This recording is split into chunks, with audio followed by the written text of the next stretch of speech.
আপনি সমাজের একজন অসহায় মেয়ের বিবাহের ব্যবস্থা করে দিলেন, সমাজের একজন গরিব অসহায় ব্যক্তির চিকিৎসার ব্যবস্থা করে দিলেন।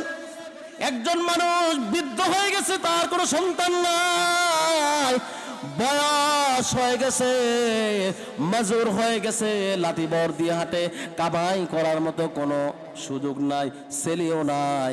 ওই ব্যক্তিটা 1 সপ্তাহ যাবৎ হাসপাতালের মধ্যে পড়ে আছে। ডাক্তার ঘোষণা দিয়েছে যদি আপনি চিকিৎসা না করান, অপারেশন না করান, আপনি বাঁচবেন না। ওই লোক ডাক্তার থেকে ফিরে এসে ঘরের মধ্যে বিছানার মধ্যে পড়ে কান্দে আর যায় নামাজ বিছিয়ে আল্লাহর কাছে বলে, ও আল্লাহ, আপনি আমাকে সম্পদ দেন নাই, এ কারণে আমি চিকিৎসা করতে পারি না। ও আল্লাহ, আপনি আমাকে মাল দেন নাই, আপনি আমাকে টাকা পয়সার মালিক বানান নাই, এ কারণে আমি আজ 1 সপ্তাহ বিছনার মধ্যে কষ্ট দিনকাল কাটাইতেছি। আমার রব্বুল আলামিন আমার সমাজের মধ্যে কত মানুষকে আপনি ধনী বানাইলেন, কত মানুষকে টাকা পয়সার মালিক বানাইলেন। ও আল্লাহ, তারা আমাকে একটিবার দেখে নাই, একটিবারও আমার খোঁজ খবর নেই নাই।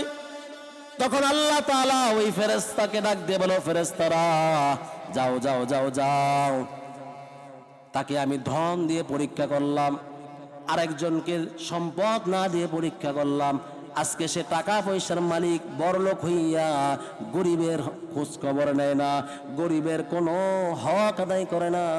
ও ফেরেশতারা যাও, আমি আল্লাহ এই বড়লোকদেরকেও পরীক্ষা করব।